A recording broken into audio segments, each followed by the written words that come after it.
Some stories don't just stick with you. They claw their way in and stay. Pine Hollow, West Virginia, holds one of those. A mystery that's haunted the Appalachian Hills for over a decade. In 2008, 10-year-old Tommy Whitaker vanished into the woods behind his family's farmhouse, leaving his mother, Clara, and a fractured town grasping for answers. For 12 years, his disappearance was a wound that never healed, whispered about in the Pine Hollow diner, at church suppers, and by kids daring each other to venture past the tree line. Everyone assumed Tommy was gone, lost to the forest, a bear, or something worse. Then, in October 2020, a hunter named Jack Ramsey found something impossible. A boy, trapped under a massive granite boulder, claiming to be Tommy Whitaker. Here's the part that'll give you chills. He hadn't aged a day since he disappeared. This isn't just a missing person case. It's a story of loss, hope, and something that defies reason. Pine Hollow's woods have always been strange. In the 1800s, miners spoke of caves that swallowed men whole, lights flickering where no one stood, voices carried on the wind with no source. My grandfather grew up in a town like this, telling me tales of shadows that moved on their own. Last year, I walked through West Virginia's hills, and the air felt heavy, like the trees were watching. Tommy's story hit me like those woods did, unsettling, unexplainable. Was he trapped by chance, or did something keep him there? Was it a miracle, a curse, or something older than the hills? Stick with us, because this one's going to grip you tight. If you love mysteries that twist your mind, hit subscribe, ring the bell, and tell us in the comments. What's the creepiest story you've heard? Let's dive into the strangest tale Pine Hollow's ever told. July 2008 is Pine Hollow at its peak, a slice of small-town America glowing in summer's light. Tucked in the Appalachian foothills, it's a place you'd miss if you blinked. Gravel roads curling past clapboard houses, their porches sagging under time.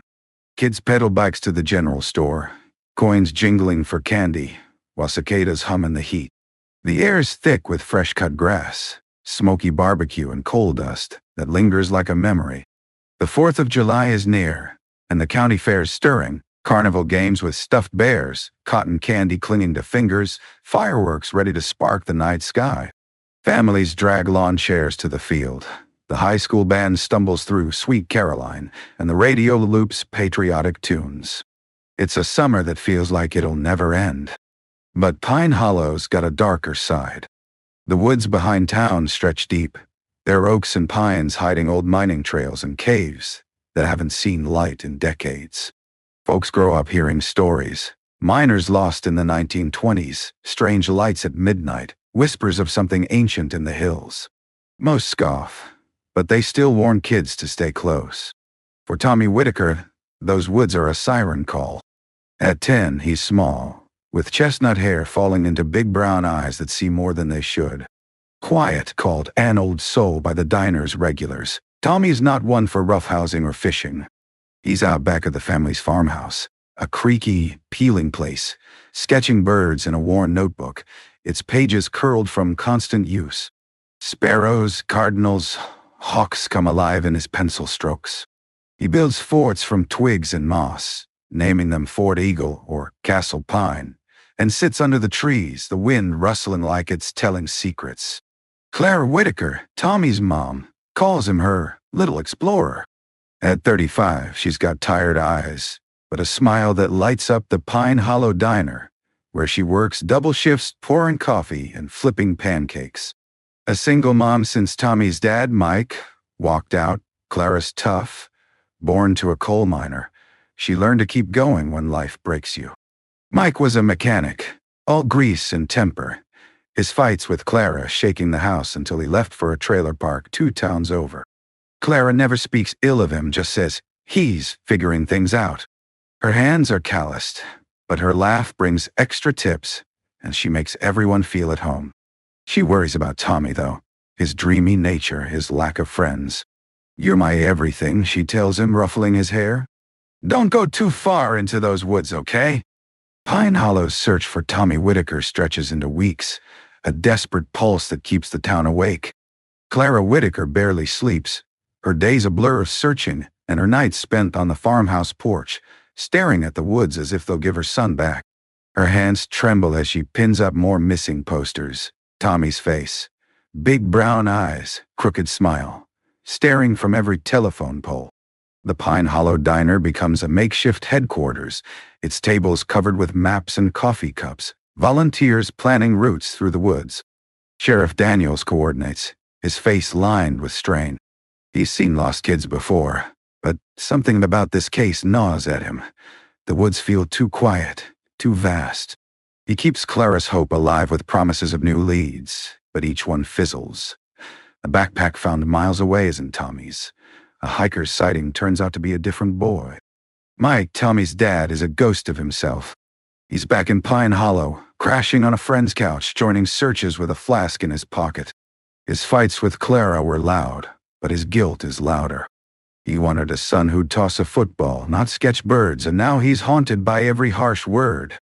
One night, drunk and stumbling through the woods, he finds a clearing. Tommy's Castle Pine, a fort of twigs and moss. Mike collapses, sobbing, clutching the stick Tommy carved. He doesn't tell Clara can't face her pain. The town watches him deteriorate, pity mixing with judgment. He left them, they whisper, and now look. The search pulls in outsiders, state police, a K-9 unit, even a psychic from Charleston who claims she sees Tommy in a cave. Clara clings to every hope, but the psychic's visions lead nowhere, and the dogs lose the scent. A 1950s case surfaces, mentioned by Old Man Jenkins. A boy, Billy Tate, vanished near the same ridge in 1955, his family swearing they saw lights in the woods. Jenkins tells volunteers at the diner, his voice low, those hills take what they want. Clara overhears, snapping, "Stop your nonsense." But Jenkins' words linger, a seed of doubt. She remembers her father's stories, miners lost in tunnels, lights where no one stood, and wonders if she's ignored the woods' warnings too long. Volunteers dwindle as summer fades. The Charleston News moves on, Tommy's photo replaced by other stories. Clara keeps searching, her sneakers worn thin, her flashlight batteries dying.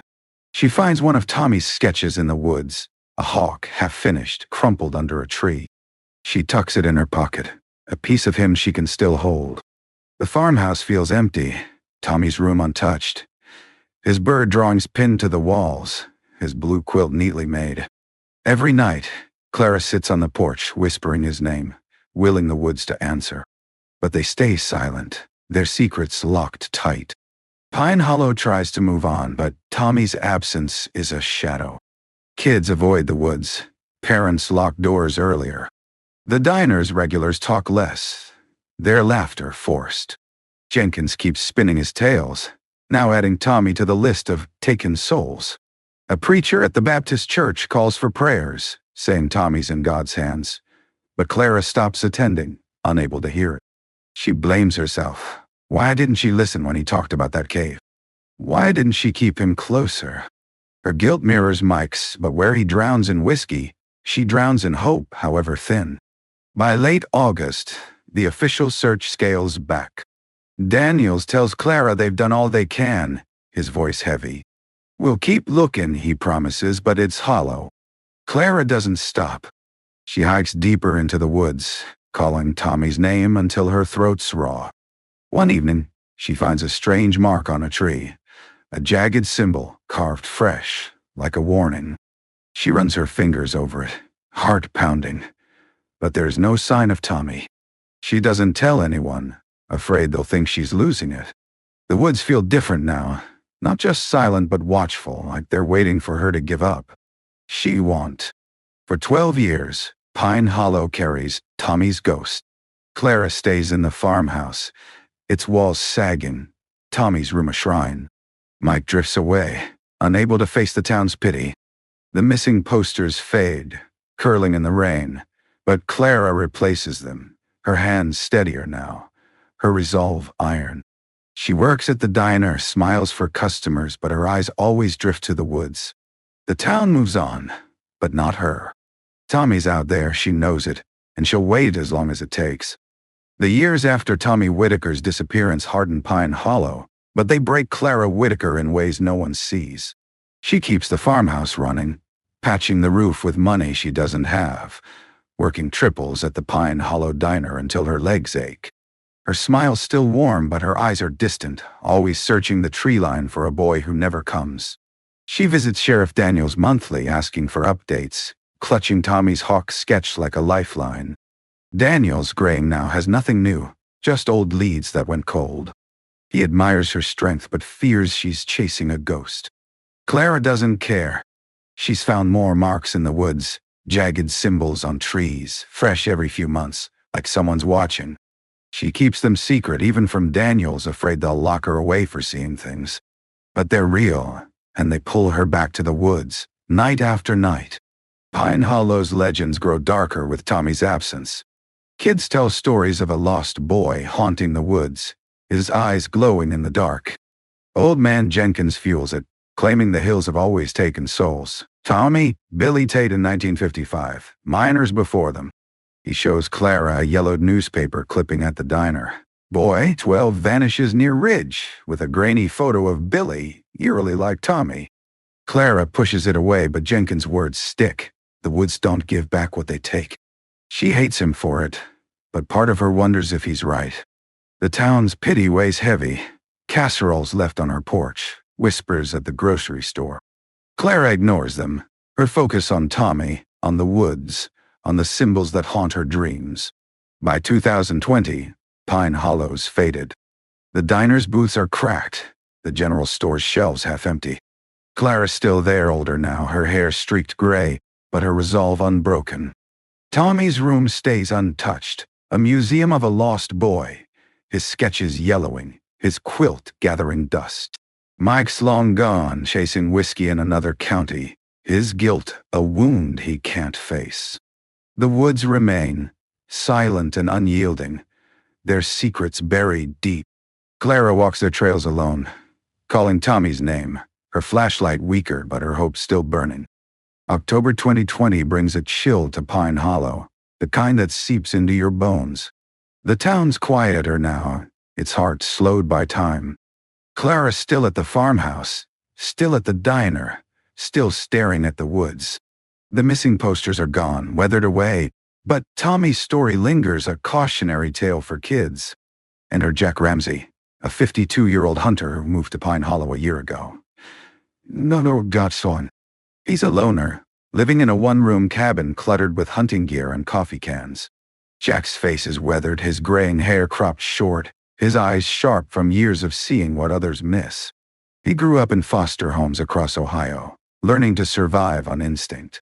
A Marine stint in his 20s left scars, physical and otherwise, and he came to Pine Hollow to escape a past that once stay buried. Jack's a man of few words, respected but distant. He hunts deer and boar in the woods, his boots silent on moss, his rifle steady. He notices things, broken branches, faint tracks, birds startled for no reason. He's heard Tommy's story, seen the faded posters, but it's just another tragedy to him, one of many. Pine Hollow's woods are his sanctuary, a place where the world's noise fades.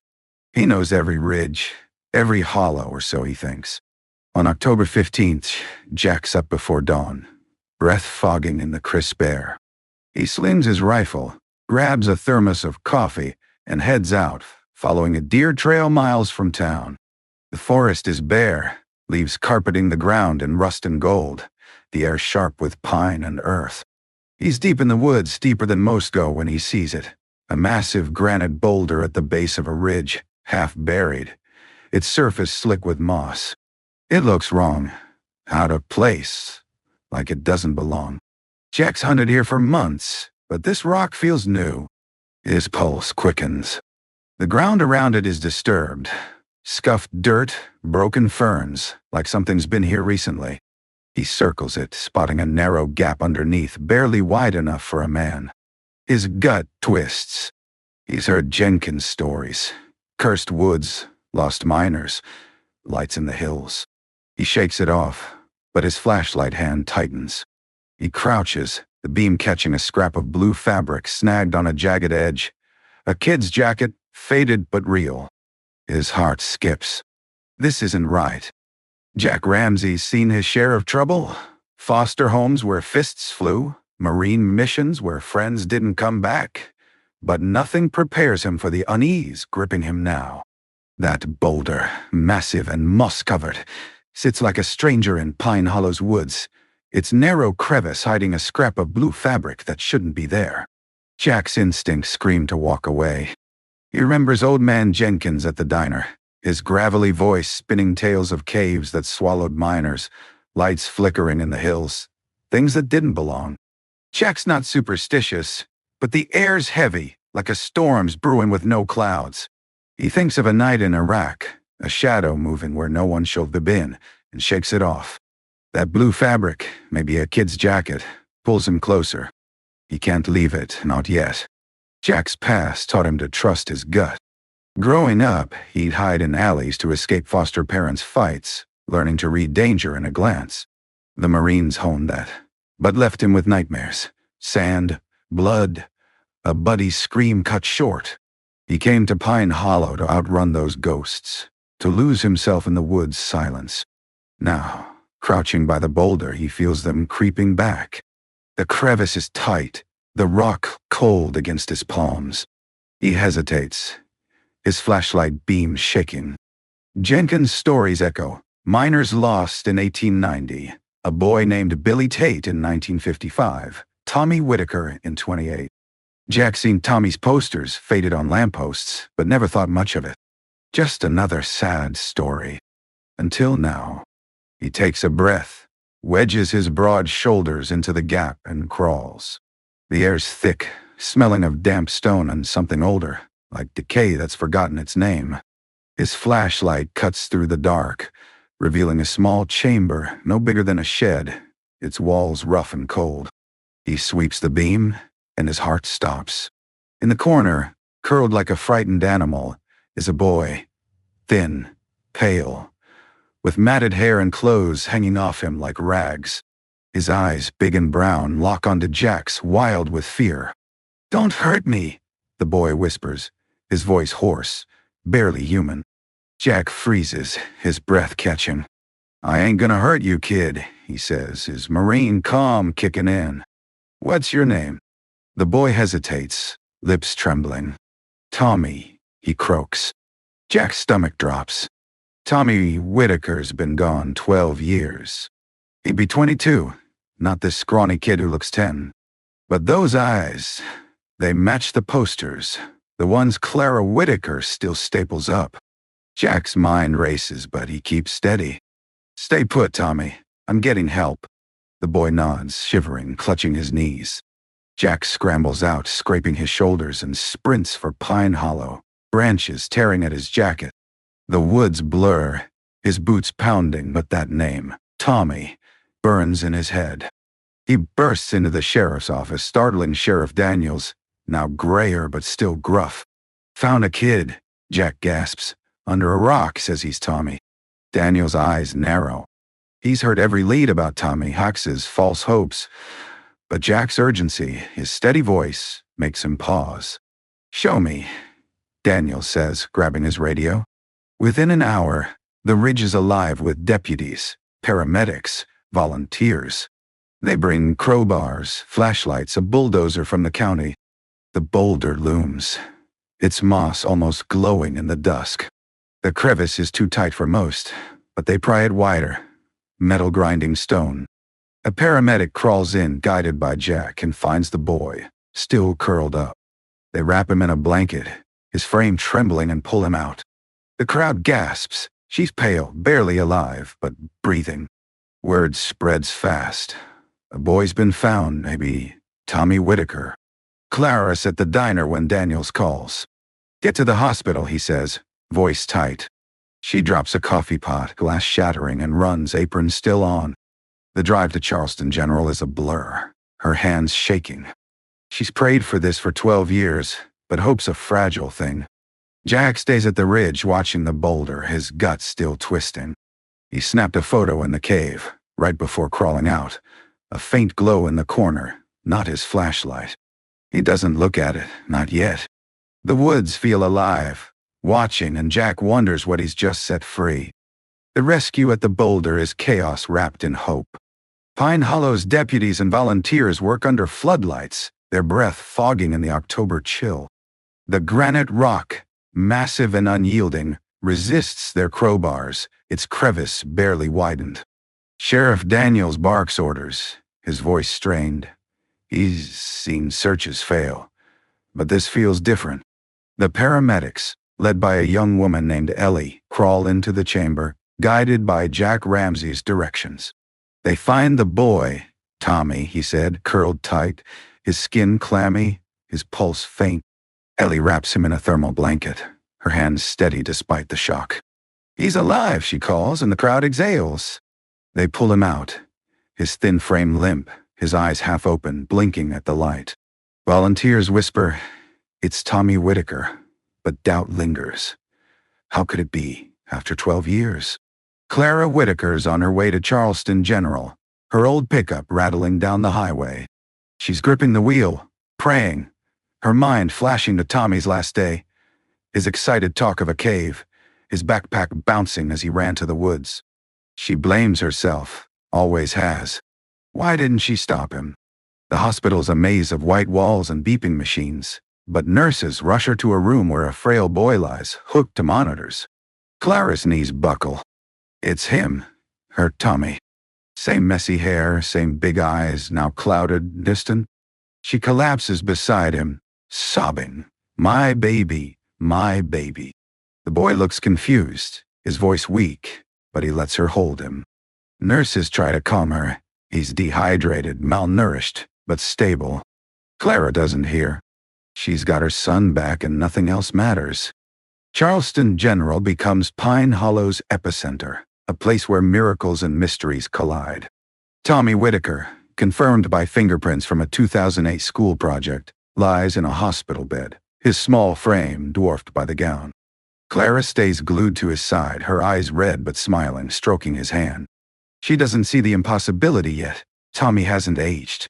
He looks 10, maybe 11. His scrawny build and big eyes matching the missing poster Clara stapled up for years. Doctors are stumped. Blood tests mar eyes. Bone scans show a healthy kid, but his growth stopped like time froze in that cave.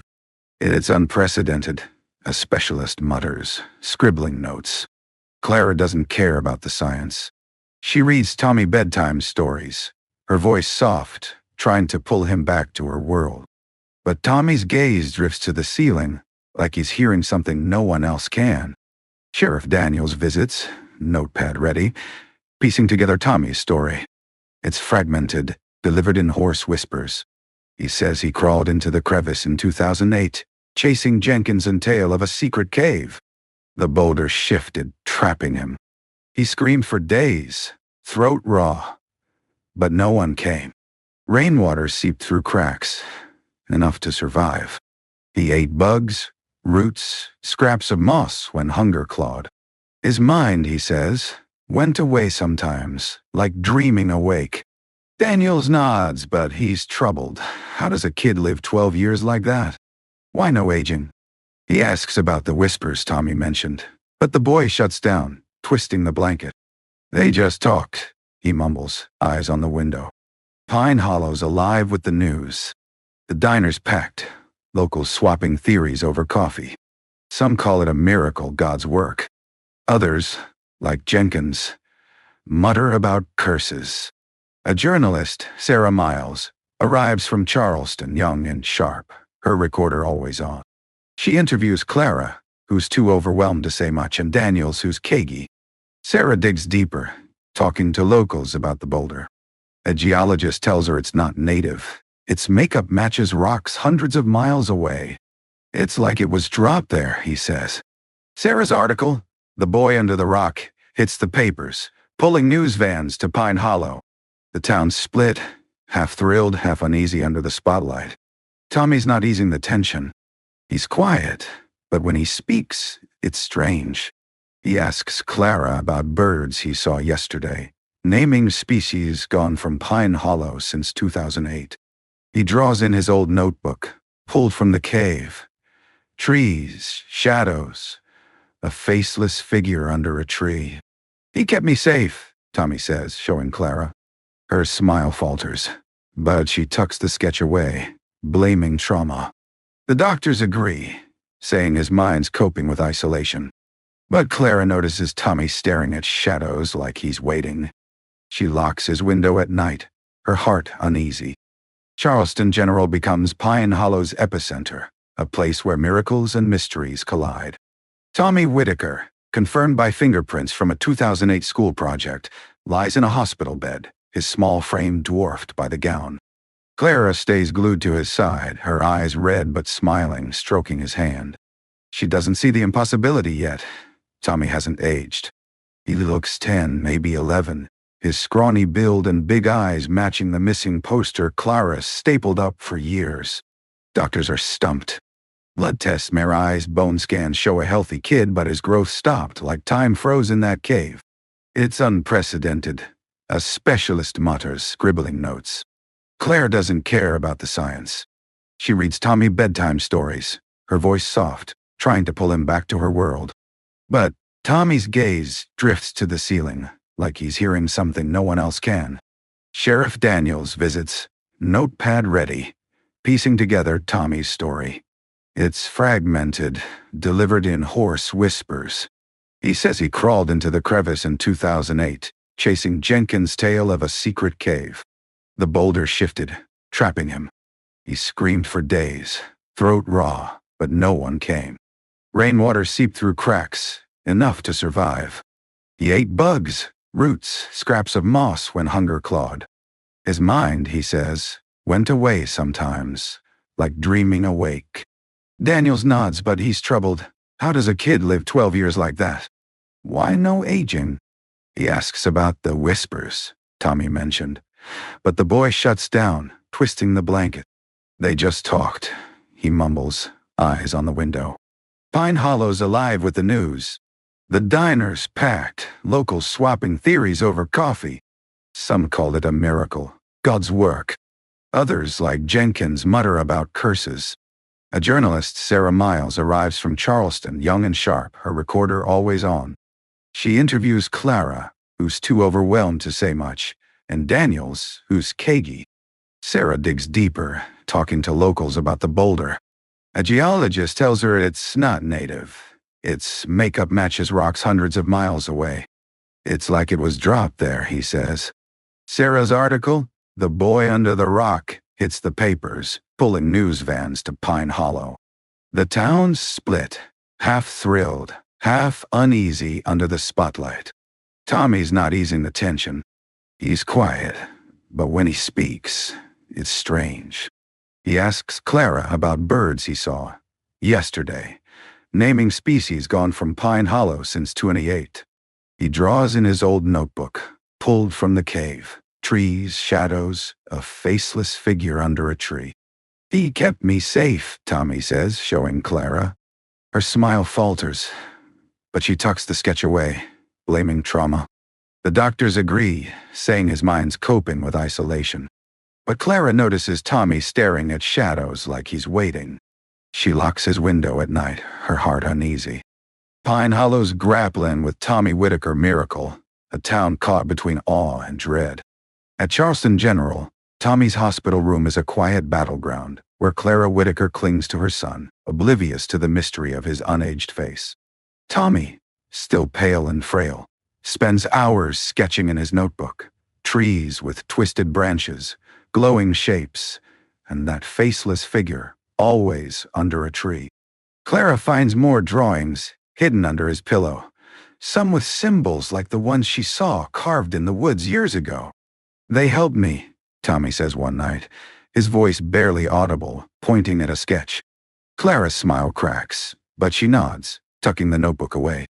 She tells the doctors who chalk it up to trauma, prescribing pills he once swallowed.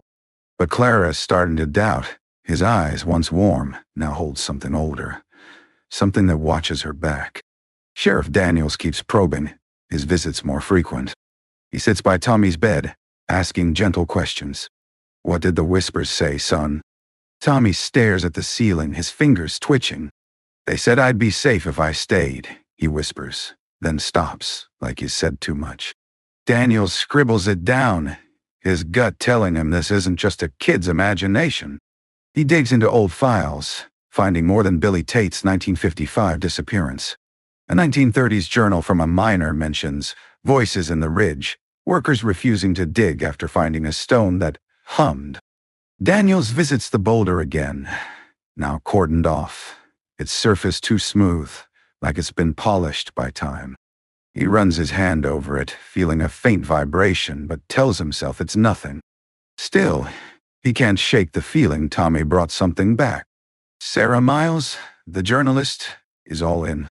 Her articles draw crowds to Pine Hollow, but she's after more than clicks. She interviews Miss Evelyn, who recalls 1955's aftermath. Cattle dying, wells fouling, a town cursed after Billy vanished. The woods took him like they took Tommy, Evelyn says, her eyes distant. Sarah finds a 1920s newspaper, Miners Flee After Strange Find, describing a glowing rock buried deep in the hills. She tracks down a retired miner, Joe Carter, in his 80s, living in a nearby town. "We found a cave," Joe says, voice raspy. "It glowed like it was alive. Foreman said to seal it, never went back." Sarah's map shows the caves near the boulder's ridge. She wonders if Tommy found it, if it's why he's different. Pine Hollow's splitting apart. Pastor Reed's church is overflowing, his sermons calling Tommy a sign of God's grace. "He's been spared," he booms, but his congregation whispers doubts. The diner's owner, Skeeter, calls it a scam, saying Tommy's too young to be real. "Where's the proof?" he demands, slamming his fork. News crews swarm Main Street, tourists snapping photos, buying boy under the rock mugs. Clara, back at the farmhouse with Tommy, shields him from the chaos. He's stronger now, but his behavior's off.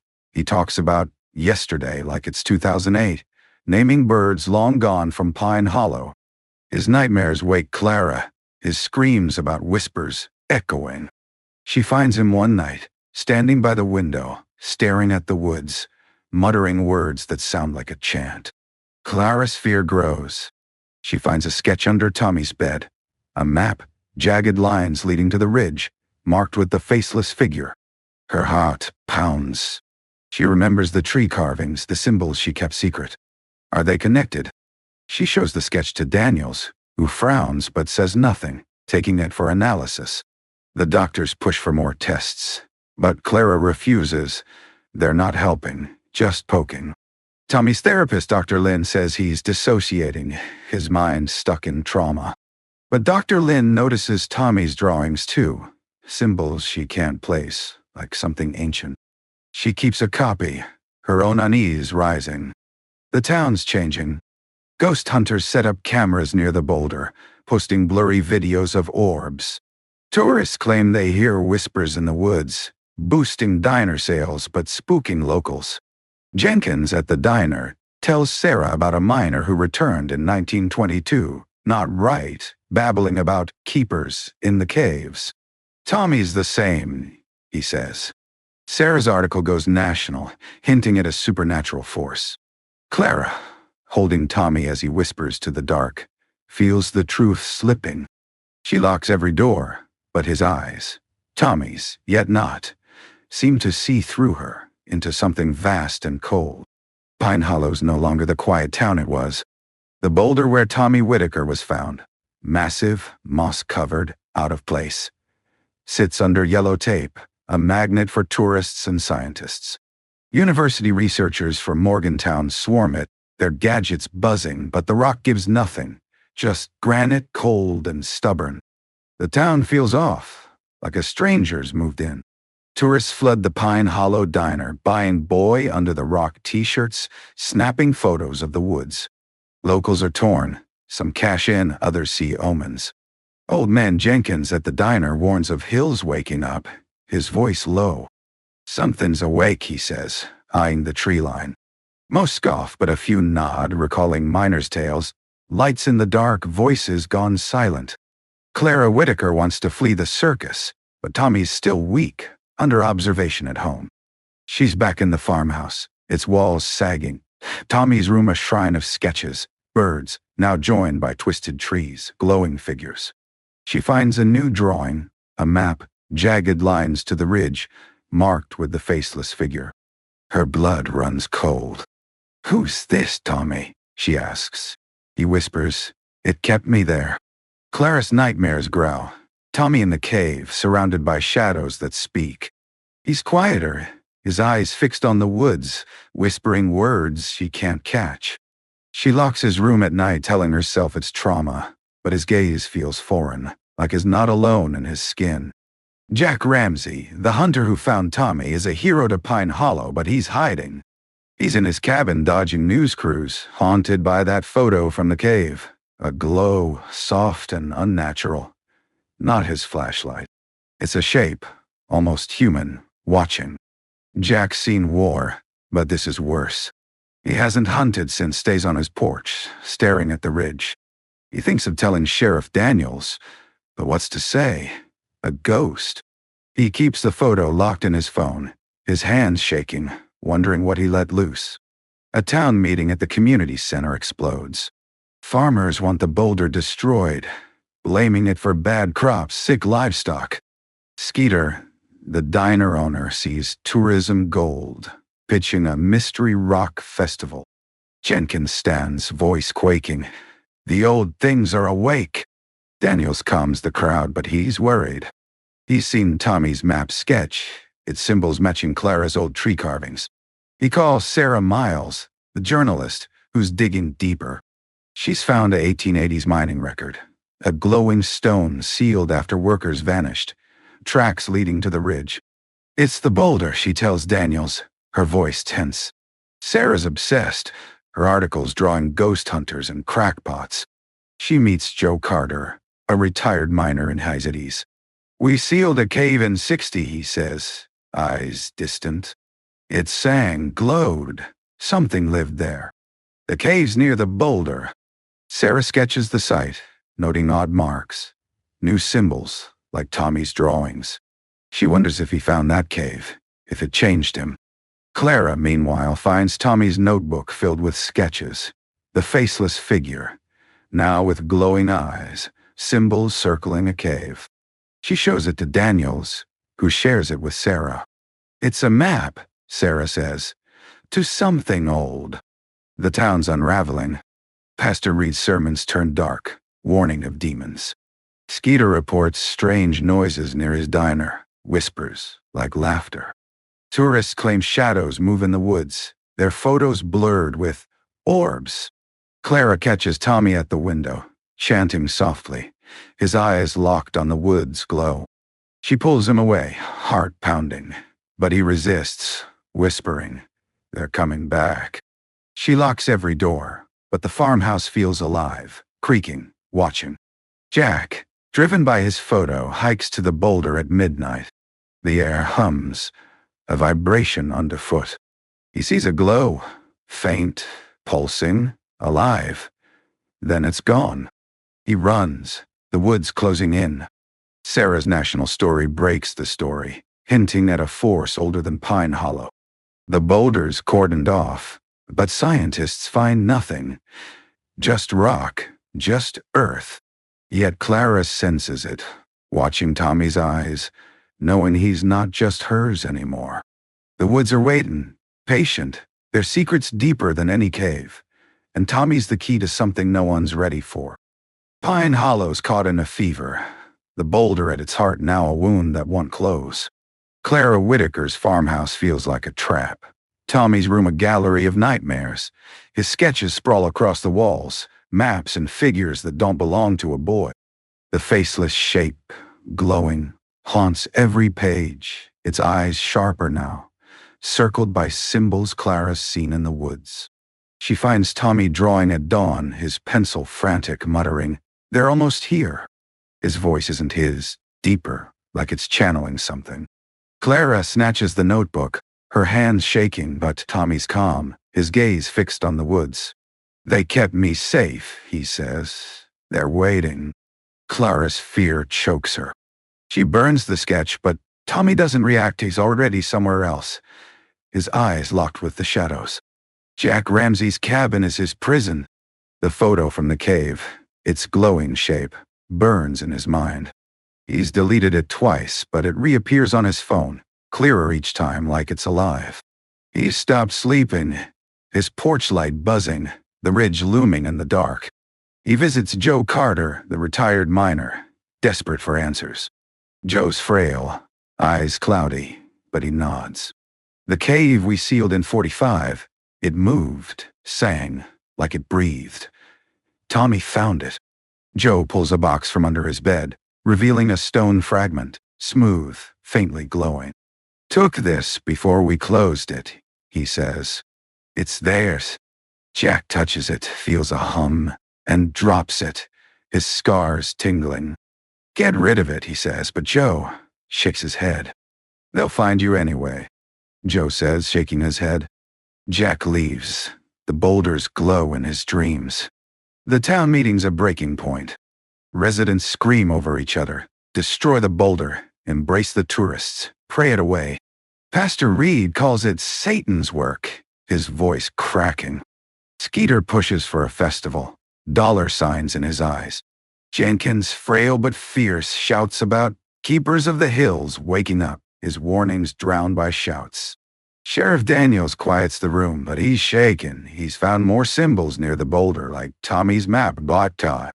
Sarah Miles, scribbling notes, shares her findings with him. The 1880s log, Joe's cave, Billy Tate's 1955 case, all tied to the ridge. "It's not just Tommy," she says. "Something's been here forever." Clara's losing Tommy. At home, he's distant, chanting at night. Words like a ritual. She finds a sketch under his bed, the boulder, split open, a glowing figure stepping out. She drives to the ridge, alone, flashlight trembling, and sees the symbols, fresh, glowing faintly. She runs back, locking Tommy in, but he's at the window, smiling like he's calling something home. Sarah's at the diner, interviewing locals, when she gets Joe's fragment. It hums in her hand, warm, and she drops it, her recorder fritzing. She knows it's real now, not folklore. She knows it's connected to Tommy. Pine Hollow's story doesn't end. It lingers, a shadow you can't outrun. Tommy Whitaker came back, but the boy Clara found isn't hers. Not fully. Not anymore. The boulder sits, studied, taped off, but silent, its secrets deeper than science. Clara moves Tommy to a new town far from the woods, but she watches him, her heart heavy. His sketches continue. Symbols, eyes, things that glow where no light should be. Jack hunts again, but never near the ridge, his phone still holding that photo, a truth he can't erase. Sarah's story goes global, but she's haunted, chasing answers she'll never find. Under Tommy's bed in the hidden notebook, one last sketch. The boulder open, a figure stepping out, its eyes alive. What happened under that rock? A miracle? A curse? Something we can't name? Tommy's Tales is a mirror, showing how little we know about the world's dark edges. I can't shake it. Those woods that glow, those whispers. What's your take? Drop your theories in the comments. Miracle, entity, or worse? Share a creepy story from your town. We're reading. If this hit you, hit subscribe, ring the bell, and share this video with someone who loves a mystery. We're digging into Pine Hollow's older secrets next. Stories buried deeper than that cave. Stay curious, check your shadows, and maybe stay out of the woods.